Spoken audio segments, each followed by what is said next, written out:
Adam Simpson joins me. Good morning, Goss. Was a good win. Great win. Yes. Hey, they're ready to go, Simmo. They're ready to go. I don't reckon they are.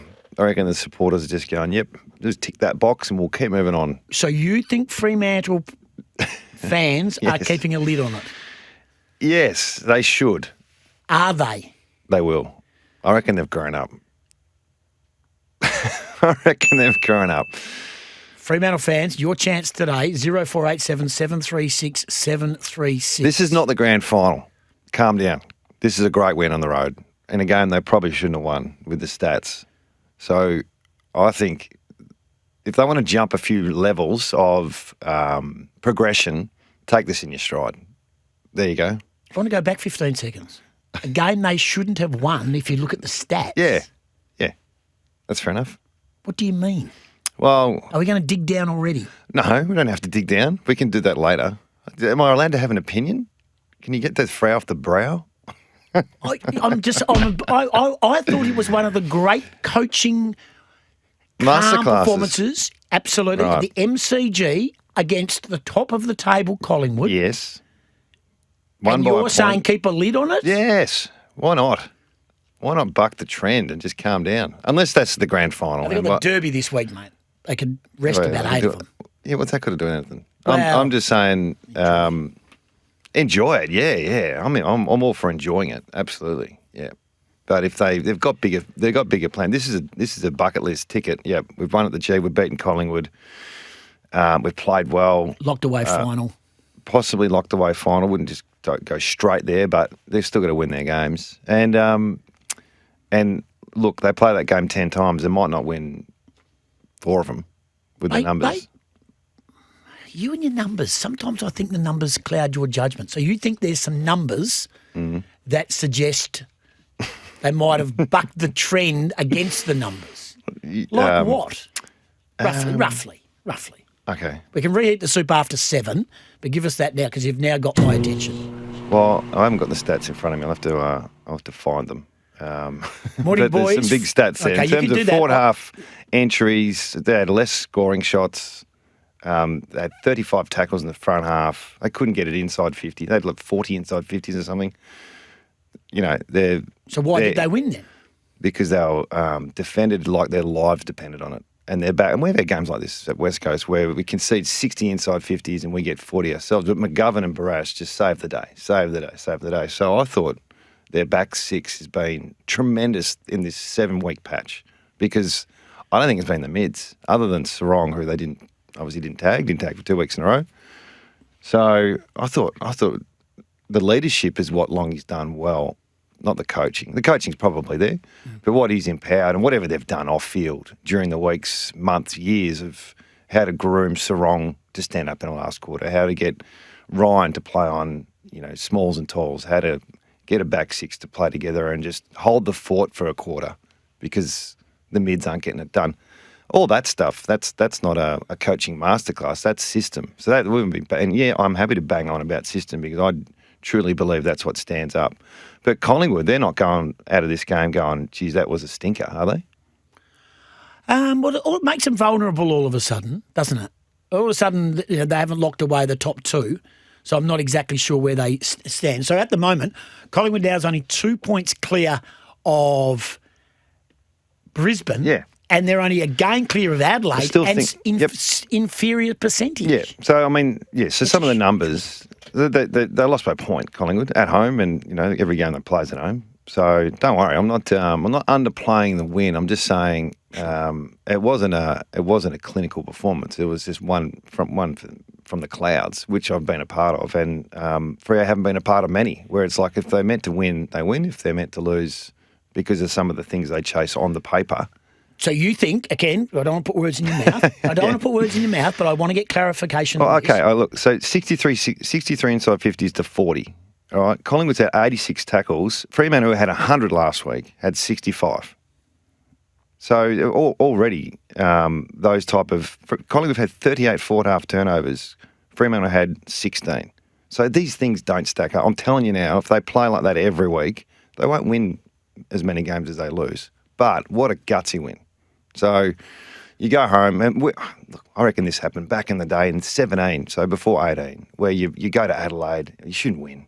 You lose 60 inside 50s to 36 or whatever. McGovern plays this lights out, and we win after the siren or something like that. That is yes, let's go. So they're probably not saying what I'm saying today, but I'm telling you, that'd be a good approach to go. Yeah, hey, we were lucky to get away with that. Well done, back six for helping us. We need more supply, boys. We can't rely on Vossi and to be so efficient in the front half, which we were banging on about earlier in the year, about, they can't connect. And I actually showed vision on 360. You know, all this supply that happened last time they played here, that they couldn't convert. So anyway, I'm sorry to be a wet rag, but this is what I think. And, I'm not taking any away from the win, but how good would it be if they said, yeah, act like that's what was meant to happen, and we'll keep moving on. Okay, well, it'll be interesting to see Justin Longmuir from this week forward. And Fremantle He's been fans, good, mate. They've been good. They've been good at handling. Sorry to interrupt. At being calm and being, hey, this is just us, because they're still young and they're still learning, but their leadership's as good as anyone's, which is a great sign. Well, the text coming in. Deborah says, yes, agree with Adam, and I'm a Freo supporter. A long way to go. There you go. Agree with Adam. Great win. Keep it in on it for sure. Logjam of 8 teams, says Carlos. Simmo is spot on with the numbers. Good win, but the numbers suggest they were lucky. However, that's the flip side. When Collingwood won back here 2 months ago, all the numbers went against them as well. Yeah. Mike says Freo need to put the foot on the throat this week in the Derby and boost their percentage. Yeah. Well, look, Collingwood, Freo have kicked 3, 5, 6, 7, 8, 9. They've had 11 shots from the back half. So that's not normally Freo. They're not a back half transition team, are they? So they're normally front half. So finding a way to win differently is what Collingwood do really well. They'll beat you at clearances, they'll beat you down the line, they'll beat you with pace and turbo. And that's why they're premiers, and that's why they, consistently win. Freo haven't been doing that. It's like, we've got to win at clearances. That's what we have to do. So to find another way to win, that's good. Yeah, that's good, but you can't rely on that. So the public messaging you think from Justin Longmuir yes. is what? What will it be this week? I don't think it's about JL, because I think he handles it, you can critique his press conferences and all that sort of stuff, but I think he's been saying the same thing, hasn't he? So I don't think he does anything different. It's what's the media going to do now? What's Melbourne going to do with this win? Well, real deal. Freo boost finals hopes in MCG I'm not looking at the Western epic. Australia. But I'm just giving you an idea, and all the lead stories of all the news. It's one of the great wins of all time. It's front page news. Is that the Herald Sun or what is it? It's the West Australian. Oh, okay. The Herald Sun are too busy finally getting onto the Ross Lyon train. Lyon, yeah. Yeah, they finally realised. Yeah, let's not worry about the big that. V. Cult hero Voss puts footy world on notice. Yeah, okay. All righty, let's go to Ray. He's up and about. Normally Ray only rings when he's angry. He's up and about today. Let's get Ray on. Ray, good morning. Morning, boys. Yeah. Hey, Ray. All right, let's go. What's your thoughts?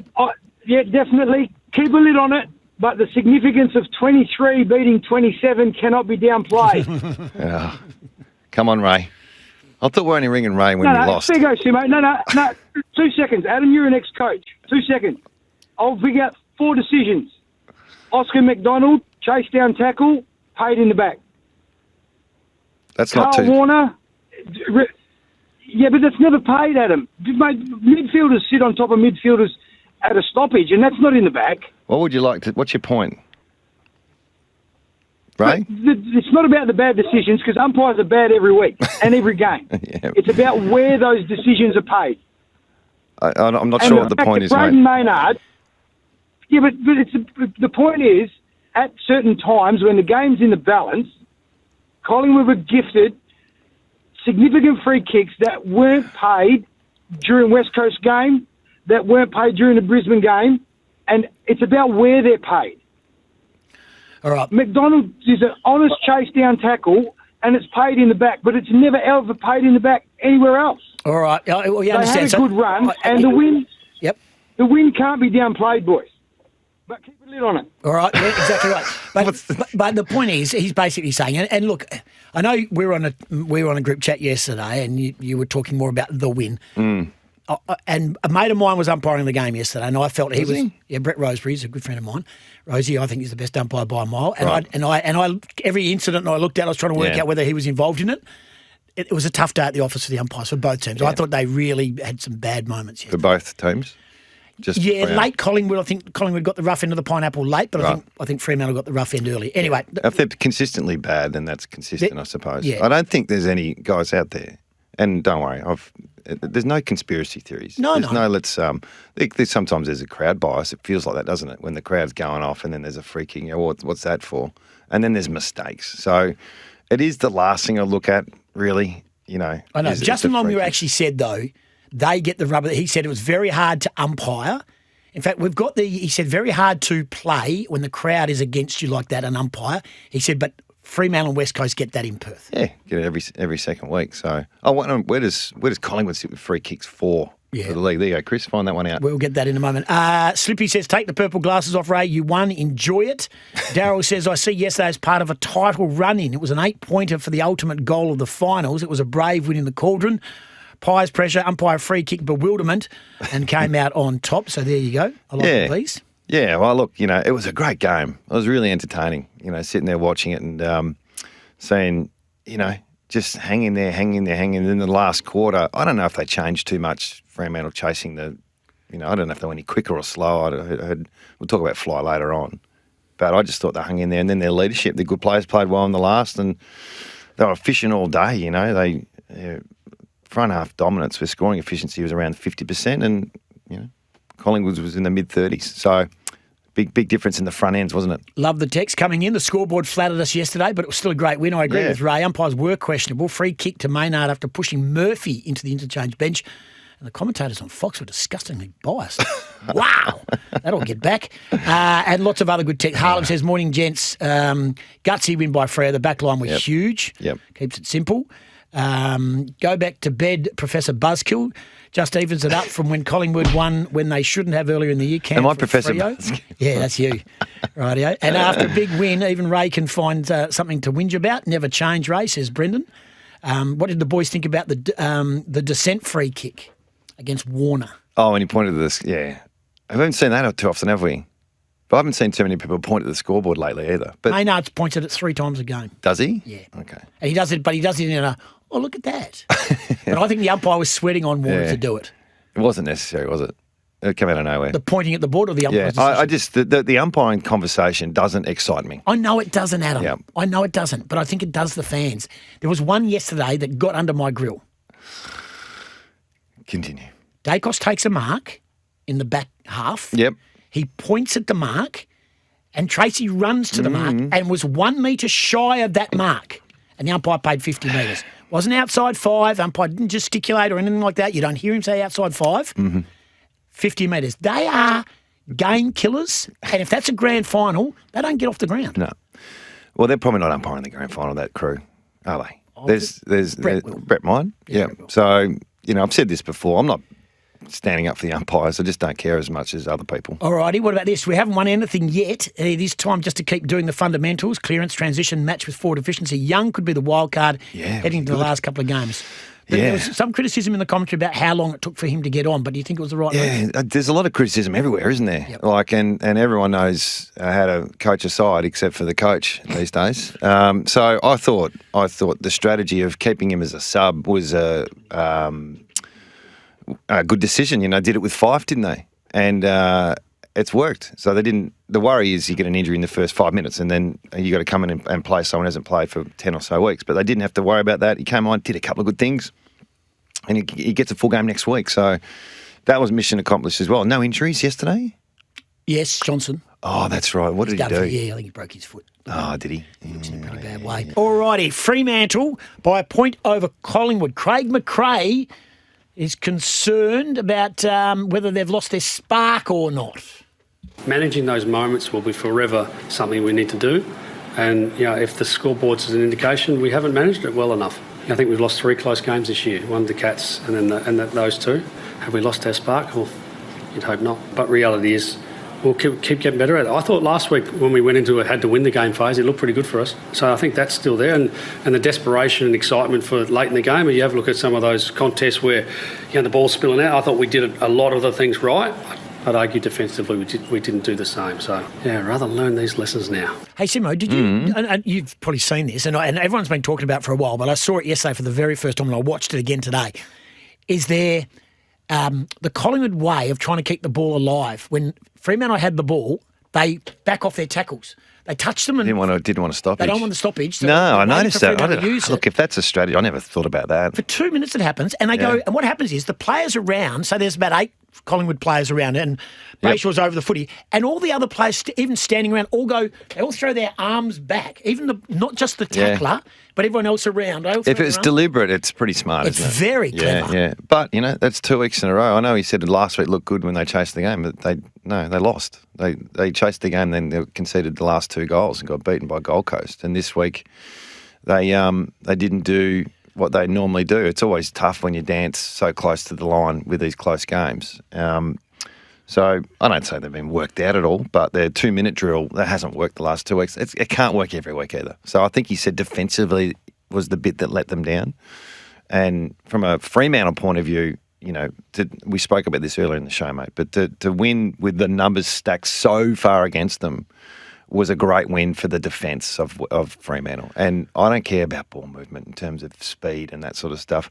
End of the day, Fremantle have kicked 8 or 9 goals from the back half. So it's a pretty good performance.